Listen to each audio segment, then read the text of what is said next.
sering kalau di setiap interview, aku bilang, aku ini nggak akrab sama Coki.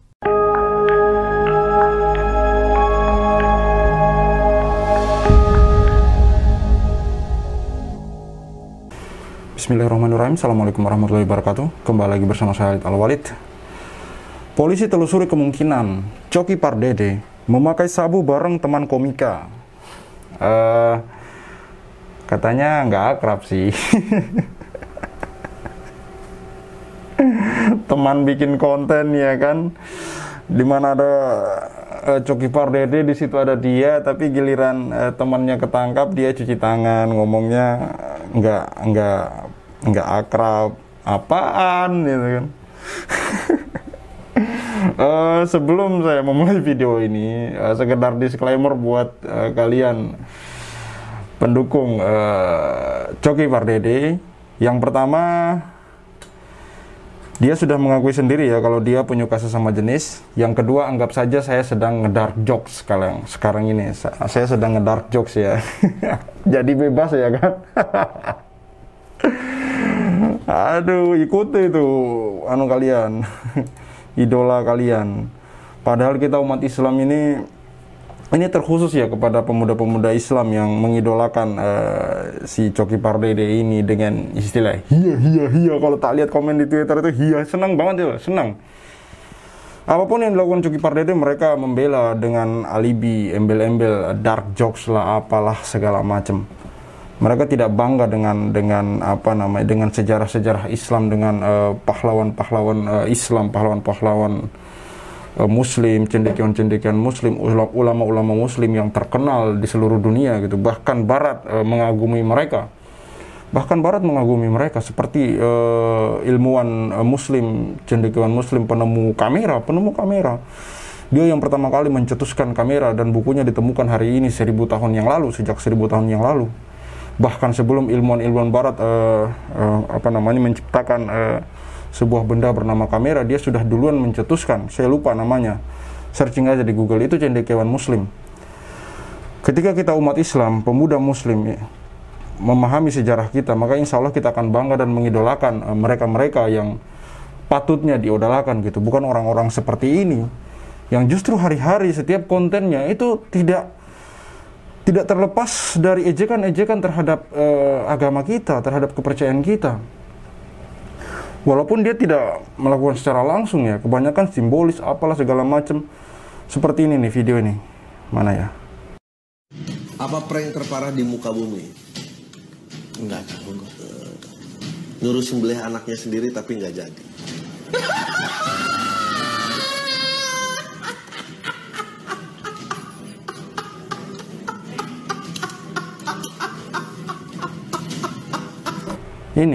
Ini seperti ini yang kalian idolakan gitu. Ini terkhusus kepada pemuda Muslim ya.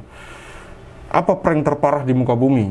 Nyuruh nyembelih anaknya tapi tidak jadi gitu. Ini kan sudah pasti maksudnya. Ini terhadap kisah Nabi Ibrahim dan Nabi Ibrahim alaihissalam dan Nabi Ismail alaihissalam.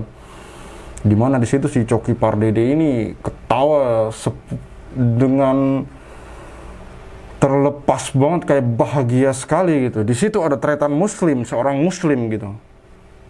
Kau tretan sungguh sangat kasihan sekali kau. Kau terkenal tapi kasihan. Saya kasihan sama kamu gitu. Dia ketawa seperti itu dan kau nggak. Kasihan ya Allah. Dan sekarang lu bilang nggak akrab. Nauzubillah min dzalik, kalian berteman seperti itu gitu. Sangat parah sekali. Gelora.co, polisi masih menyelidiki apakah komika Reza Pardede alias Coki Pardede pernah mengkonsumsi narkoba jenis sabu-sabu bersama dengan sesama komika. Pasalnya, rekan Coki yang berinisial WLY juga ditangkap karena kasus serupa dengan peran sebagai kurir. Ini lagi proses pengembangan, nanti akan kami beritahu kemudian, kata Kasatres Narkoba Polres Metro Tangerang Kota AKBP Pratomo Widodo, Jumat 3 September 2021. Saat ini polisi masih fokus berusaha menangkap siapa bandar narkoba pada kasus Coki Pardede. Kapolres tadi memerintahkan saya untuk menangkap siapa bandarnya, ya, karena kurirnya dapat saudara WLY. Saya kurang tahu siapa WLY ini ya. Kalau ada yang tahu silakan tulis di kolom komentar. Terus kemudian pecandunya Coki dapat Sekarang siapa nih bandarnya? Ujar Pratomo. Saya harus nangkap bandarnya, tegasnya. Diberitakan sebelumnya, polisi mengamankan barang bukti sabu-sabu seberat 0,5 gram ya. Dari Coki Pardede, dia memesan narkoba tersebut dari kurir berinisial WLY. Ya kemungkinan ya rekan-rekannya itu ada indikasi gitu. Saya tidak memastikan di sini. Hanya saya dukung ya kinerja Polri dalam hal ini, kinerja kepolisian dalam hal ini untuk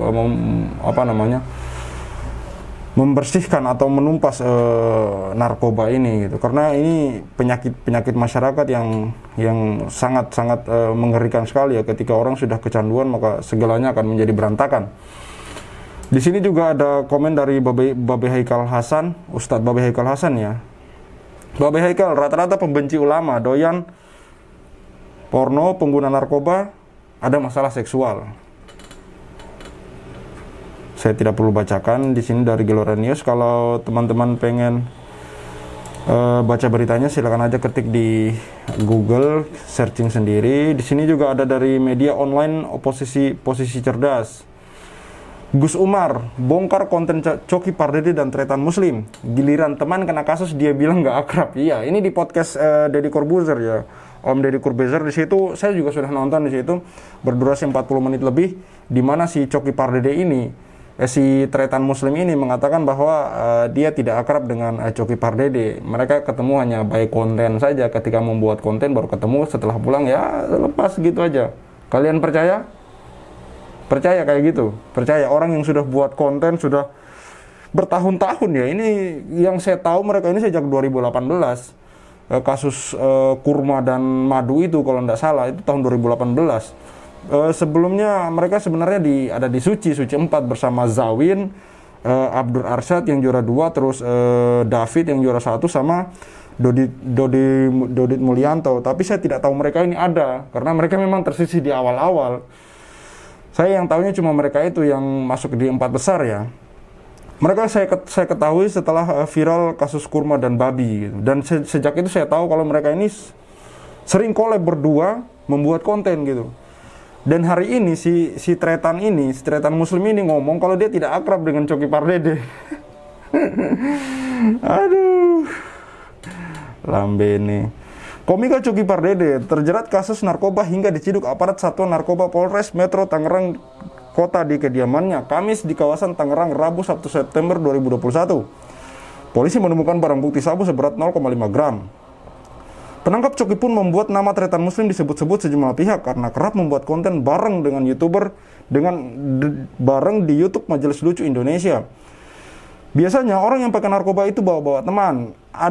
Anda sudah berapa lama pakai narkoba? Celutuk Deddy Corbuzier kepada Tretan. Oh, ini dia kutip kontennya Deddy Corbuzier ya. Deddy Corbuzier ya. Kepada Tretan Muslim pada video YouTube berjudul Coki, kenapa? Tretan Muslim dan MLI menjawab pada kanal Deddy Corbuzier Podcast Sabtu 4 September 2021. Terkait hal itu, Tretan mengaku sebenarnya dirinya dan Coki tidak seakrab seperti yang dilihat masyarakat saat mereka membuat konten bareng. Memang saya bareng konten sama Coki, tapi sering di setiap interview aku bilang aku ini nggak akrab sama Coki. Bisa dicek, ada perjalanan saya kemana, Coki kemana katanya. Tretan menegaskan bahwa hubungannya sama Coki hanya sebatas hubungan kerja, bukan teman dekat. Oh gitu toh. Karena memang aku sama Coki di konten, jadi kalau habis konten pulang ya sudah sendiri-sendiri, bahkan sehari-hari nggak nongkrong lanjutnya. Jadi nek konten itu nggak ada koordinasi, nggak ada briefing apa segala macam gitu. Maksudnya gitu. Apakah sejauh itu jaraknya dengan Tretan Muslim, antara Tretan Muslim dan Coki Pardede gitu kan?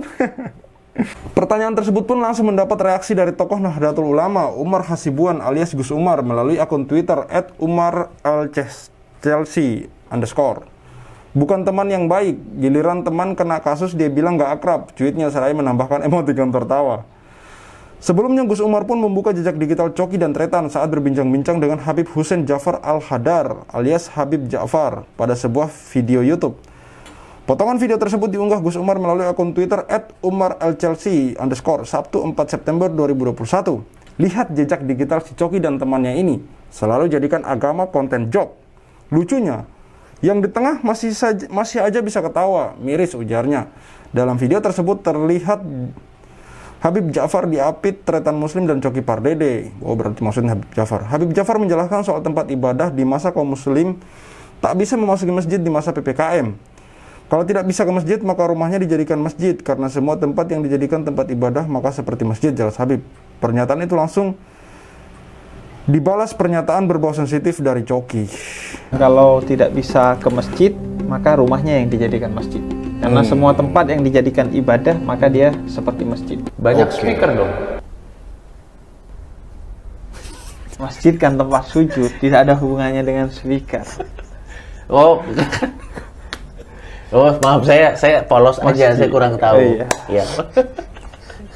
Kayaknya Anda bukan kurang tahu, Anda kurang akhlak. Bukan kurang tahu. Karena rumahnya di masjid semuanya. Waduh, berisik dong tetangga. Kalau kan banyak Niatnya buat ngejek ya, niatnya memang buat ngejek. Sebenarnya sudah paham gitu konteks pembahasan sholat di rumah, kemudian rumah dijadikan masjid. Tapi ya memang dasarnya memang pengen ngeledek. Saya katakan ngeledek di sini karena masih banyak bahan bercandaan yang lain. Tidak pantas ini disebut joke gitu. Tidak pantas. Masih banyak joke-joke lain yang ya kalau saya lihat dari komedian seperti Sule, seperti Andre, itu kita tertawa lepas gitu. Kita tertawa lepas karena tidak ada unsur sara di sana, tidak ada unsur agama di sana. Mereka tidak membawa itu karena mereka memang sudah lihai di dalam profesinya mereka. Memang mereka sudah ahli dalam profesi mereka. Jadi tanpa merendahkan orang lain, mereka melawak gitu. Mereka melawak. Apalagi zaman dulu kayak Indro, Dono, Kasino Indro itu sepanjang yang saya tahu mereka tidak pernah membawa-bawa agama untuk masuk ke dalam joke mereka. Baru hari ini saja kita kenal istilah dark joke gitu. Dark joke di mana joke-joknya itu tanda kutip ya seperti menghalalkan segala cara untuk ngejok, membawa-bawa agama lah apa segala macam. Dan hari ini kalian bisa lihat gitu. Kalian bisa lihat siapa mereka. Di sini si Coki Pardede sendiri sudah mengakui penyuka sesama jenis ya. Penyuka sesama jenis ya. Dengan memasukkan narkoba secara tidak wajar melalui belakang. Kalian bisa lihat siapa yang ini dari kasat mata saja, dari kalian tampak keluar saja, tidak perlu banyak embel-embel bla bla bla bla. Karena saya lihat di Twitter masih banyak yang bela gitu kan. Ada masalah segala macam. Bullshit, omong kosong. Sudahi. Kalian sudahi kebodohan kalian. Kebodohan kalian. Masih banyak tokoh-tokoh baik yang kita bisa jadikan idola dan panutan. Bukan orang-orang seperti mereka ini gitu. Di saat temannya, ini saya tidak sedang membela Coki Pardede ya. Saya cuma mau berbicara masalah persahabatan orang-orang seperti ini gitu. Di saat temannya masuk ke dalam jeruji, mereka di sini ada ngomong di sini. Nih, mana nih? Lega, Coki Pardede ditangkap. COMLI, rasanya kayak bisul pecah. Teman seperti apa itu? Partner seperti apa seperti itu? Mereka seolah-olah yang selama ini kita lihat di konten-konten mereka sangat ini sekali ya, sangat akrab sekali, sangat gini sekali lah. Giliran salah satu kena masalah, nothing, nggak ada, malah si Tretan Muslim bilang saya tidak akrab dengan dia gitu. Ya itu ya memang kita tidak tahu pasti ya, tapi statement seperti itu membuat kita kaget gitu. Pertemanan seperti apa yang mereka bangun gitu. Sekali lagi saya pesan kepada yang masih mengidolakan si Coki Pardede, berhentilah, sudahilah. Kembalilah, kalau yang beragama Islam, kembalilah kepada ajaran agama kalian. Masih banyak tokoh-tokoh Muslim, baik hari ini maupun masa lalu yang bisa kalian jadikan idola. Tahukah kalian siapa Umar bin Khattab, Abu Bakar As-Siddiq, Utsman bin Affan, Ali bin Abi Thalib? Tahukah kalian siapa itu Mikdad? Tahukah kalian siapa Zubair bin Awam? Betapa hebatnya beliau ketika memasuki kancah peperangan dengan 2 tombak yang ada bendera kuningnya di kiri dan kanan. Ketika melihat ciri-ciri seperti itu, kaum kufar pun sampai lari ketakutan gitu, karena sudah tahu kalau itu Zubair bin Awam, tahu kalau beliau itu panglima perang paling handal. Siapa Khalid bin Walid? Kalian tidak tahu siapa Khalid bin Walid. Orang yang bisa bertempur di atas kuda dengan menggunakan 2 pedang tanpa berpegang pada tali kudanya. Ketika kalian pemuda muslim tahu tokoh-tokoh muslim seperti itu, insya Allah kalian akan mengidolakan mereka gitu. Tidak dengan orang-orang seperti ini. Belum di masa tabi'in, Atta bin Abi Rabah, ulama hebat yang mampu mengguncang kekhalifahan Abbasiyah saat itu. Dia masuk ke dalam istana dan memprotes khalifah pada waktu itu dengan lantang, hanya karena tidak terlambat membayar para mujahidin yang berjaga di perbatasan. Siapa Imam Asy-Syafi'i, nama aslinya Muhammad bin Idris, siapa Imam Abu Hanifah, siapa Imam Maliki, Imam Ahmad bin Hambal.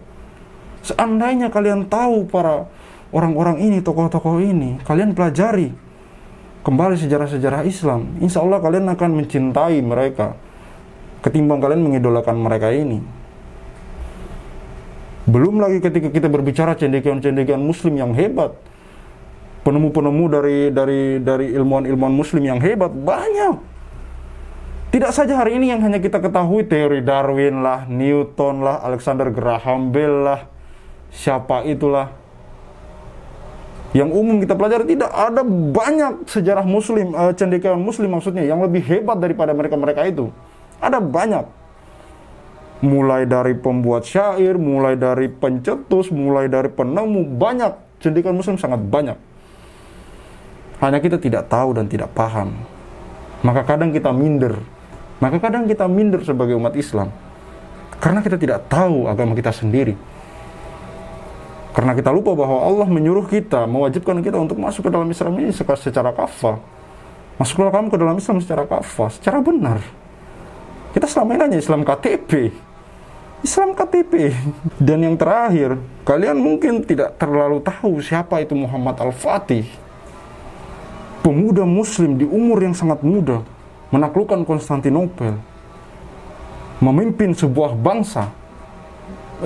Kalau misalkan dibandingkan dengan presiden hari ini, lingkupnya lebih besar ya, karena dia menguasai wilayah yang sangat luas gitu.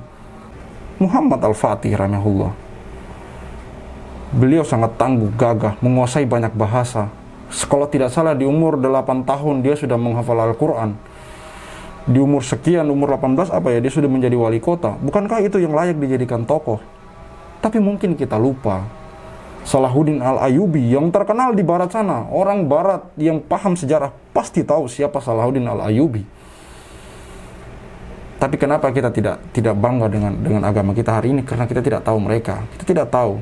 Bahkan Mark Zuckerberg sendiri pun pernah berkata bahwa seandainya tidak ada penemu algoritma itu dari cendekiawan muslim ya, mungkin dia tidak akan mampu membuat Facebook hari ini. Dan perlu kalian ketahui bahwa semua platform media sosial itu menggunakan sistem algoritma, kalau saya tidak salah ya. Kalau saya salah silakan komen di kolom komentar. Dan itu penemunya umat Islam. Harusnya kita bangga dengan agama ini. Harusnya kita bangga. Kita tidak perlu mengidolakan orang-orang yang tidak jelas wujud dan asal muasalnya gitu.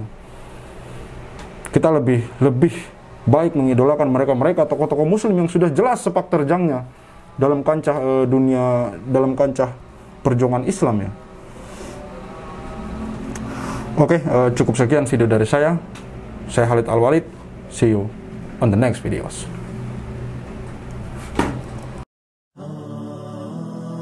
قالوا إنها